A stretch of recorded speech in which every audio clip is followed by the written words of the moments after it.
बिस्मिल्लाहिर्रहमानिर्रहीम। अस्सलामु अलैकुम students, welcome to bio with Musammir. Students, cell disruption की जो पहली टाइप है उसको अभी हम यहाँ पर डिस्कस करेंगे और वो है जी हार्श डिसरप्शन। तो हार्श डिसरप्शन में 4 मेथड्स को अभी हम यहाँ पर डिस्कस करते हैं और इनमें जो सबसे पहला मेथड है उसको हम कहते हैं मैकेनिकल होमोजेनाइजेशन। अच्छा students, what is mechanical homogenization? Mechanical homogenization में basically there is use of hand held devices, यानी कुछ डिवाइसेस जो है उनको आप यूज करते हैं जिनमें डॉन्स होमोजेनाइजर है या फिर आपके पास ब्लेंडर है, और डॉन्स होमोजेनाइजर या ब्लेंडर को यूज करके आप सेल्स को ब्रेक कर सकते हैं और इसको कहते हैं जी मैकेनिकल होमोजेनाइजेशन।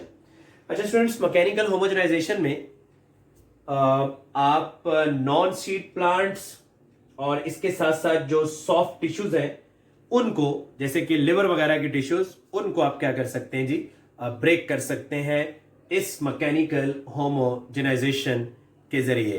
तो इसमें जो डॉन्स होमोजेनाइजर है, डॉन्स होमोजेनाइजर जो है, अगर आप इसको देखें तो ये कोई भी टेस्ट ट्यूब या फिर सेंट्रीफ्यूगेशन ट्यूब है और उसके अंदर आप एक ग्लास का पेस्टल लेके और आप ये मैकेनिकल होमोजेनाइजेशन जो है वो कर सकते हैं, और you can also use a blender.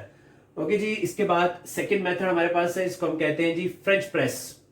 तो फ्रेंच प्रेस में बेसिकली आप shear फोर्स अप्लाई कर रहे हैं होमोजेनाइजेशन के लिए किसी भी टिश्यू की।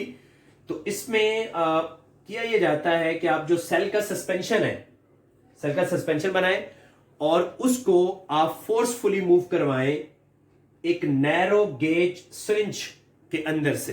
तो जब आप इसको फोर्सफुली मूव करवाते हैं नैरो गेज सिरिंज के अंदर से, तो उससे जो है वो सेल जो है वो क्या हो जाते हैं, ब्रेक हो जाते हैं। तो ये जो फ्रेंच प्रेस डिवाइस है, ये लैब्स के अंदर प्रेजेंट होती है जिसके जरिए आप सेल्स को ब्रेक कर सकते हैं। तो स्टूडेंट, जो फ्रेंच प्रेस डिवाइस है या ये जो मेथड है, इसको हम यूज करते हैं बैक्टीरिया, जीस्ट, फंजाई, एल्गी और मैमेलियन सेल्स को ब्रेक करने के लिए।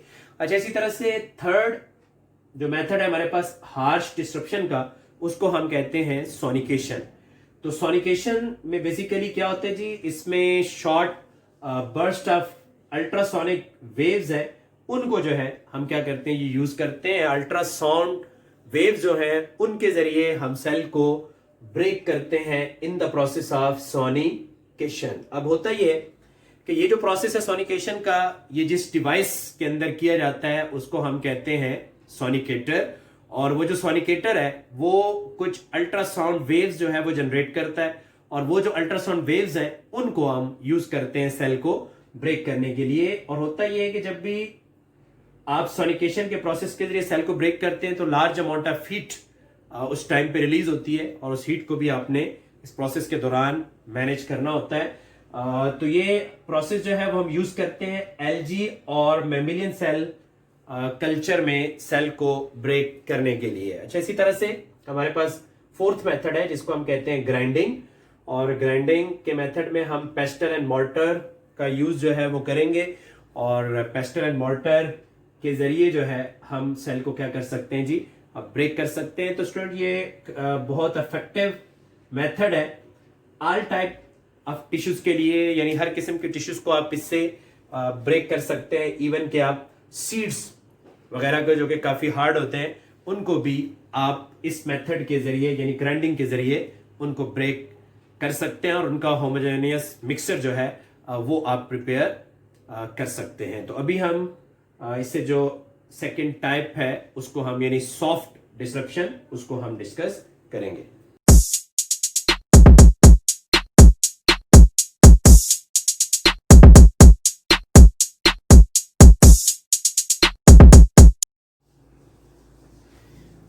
ओके जी स्टूडेंट, सेकंड टाइप जो है सेल लाइसिस की, उसको हम कहते हैं सॉफ्ट डिसरप्शन। और सॉफ्ट डिसरप्शन में ये 4 मेथड्स हैं, जिनमें सबसे जो फर्स्ट मेथड है उसको हम कहते हैं फ्रीज थॉ लाइसिस। तो फ्रीज थॉ लाइसिस में हम क्या करते हैं जी, there is a use of liquid nitrogen to freeze the cell. Cell को फ्रीज करने के लिए आप लिक्विड नाइट्रोजन को यूज करेंगे और देन आप सेल को अलाउ करेंगे टू थॉ, और ये तकरीबन हम 37 डिग्री सेंटीग्रेड टेम्परेचर तक इनको थॉ होने देंगे और आफ्टर दैट जो है वो सेल ऑटोमेटिकली बर्स्ट कर जाएंगे। असल में इसमें होता ये है कि सेल के अंदर जब हम फ्रीजिंग करते हैं तो वाटर जो होता है वो फ्रीजिंग की वजह से, आपको पता है कि जब आइस बनती है वाटर से तो उसका जो वॉल्यूम होता है वो इंक्रीज हो जाता है। तो ये वाटर जो है जब कन्वर्ट हो जाएगा आइस की फॉर्म में और उसका वॉल्यूम इंक्रीज होगा तो उसके वॉल्यूम के इंक्रीज होने की वजह से सेल जो है वो बर्स्ट कर जाएंगे। और जब हम इनकी थॉइंग करते हैं, इनको दोबारा से जो है वो हम रूम टेम्परेचर पे रखेंगे या हाई टेम्परेचर पे रखेंगे तो उससे क्या होगा, उससे ये होगा कि उनके जो सेल के कंपोनेंट्स हैं वो बीच में से रिलीज होना शुरू हो जाएंगे। तो ये जो फ्रीज था लाइसिस है ये हम यूज करते हैं मेमेलियन सेल के अंदर से प्रोटीन्स वगैरह को रिलीज करने के लिए। बेसिकली हम इस मेथड को यूज करते हैं। अच्छा जी, जो सेकंड मेथड है उसको हम कहते हैं एंजाइमेटिक लाइसिस। और एंजाइमेटिक लाइसिस में हमने क्या करना है, हम सेल्स को सस्पेंड कर देते हैं आइसोऑस्मोटिक बफर के अंदर, यानी सेल को हम आइसोऑस्मोटिक बफर के अंदर रखेंगे। और आइसोऑस्मोटिक बफर का मतलब ये है कि जी जिसकी दोनों साइडों के ऊपर, यानी सेल के अंदर जो साल्ट की कंसंट्रेशन है वैसी ही कंसंट्रेशन जो है वो आउटसाइड बफर की भी हो। तो ऐसे आइसोटोनिक बफर के अंदर हम कुछ एंजाइम डाल के और उनके अंदर सेल्स को क्या कर देंगे, सस्पेंड कर देंगे। और ये जो एंजाइम है ये एंजाइम उन सेल्स को ब्रेक करना शुरू कर देंगे। जैसा कि हम एक एंजाइम यूज कर सकते हैं ज़ाइमोलाइएज, और ये जो ज़ाइमोलाइएज एंजाइम है ये हम यूज कर सकते हैं यीस्ट के सेल को ब्रेक करने के लिए। और इसी तरह से लाइजोजाइम एंजाइम है जो हम बैक्टीरिया के सेल को ब्रेक करने के लिए यूज कर सकते हैं। अच्छा स्टूडेंट, इसके अलावा थर्ड मेथड हमारे पास है जिसको हम कहते हैं ऑस्मोटिक लाइसिस। तो ऑस्मोटिक लाइसिस में क्या होता है जी, सेल को सस्पेंड किया जाता है हाइपोटोनिक सॉल्यूशन के अंदर। और आपको पता है कि हाइपोटोनिक सॉल्यूशन में साल्ट की कंसंट्रेशन जो है वो कम होती है।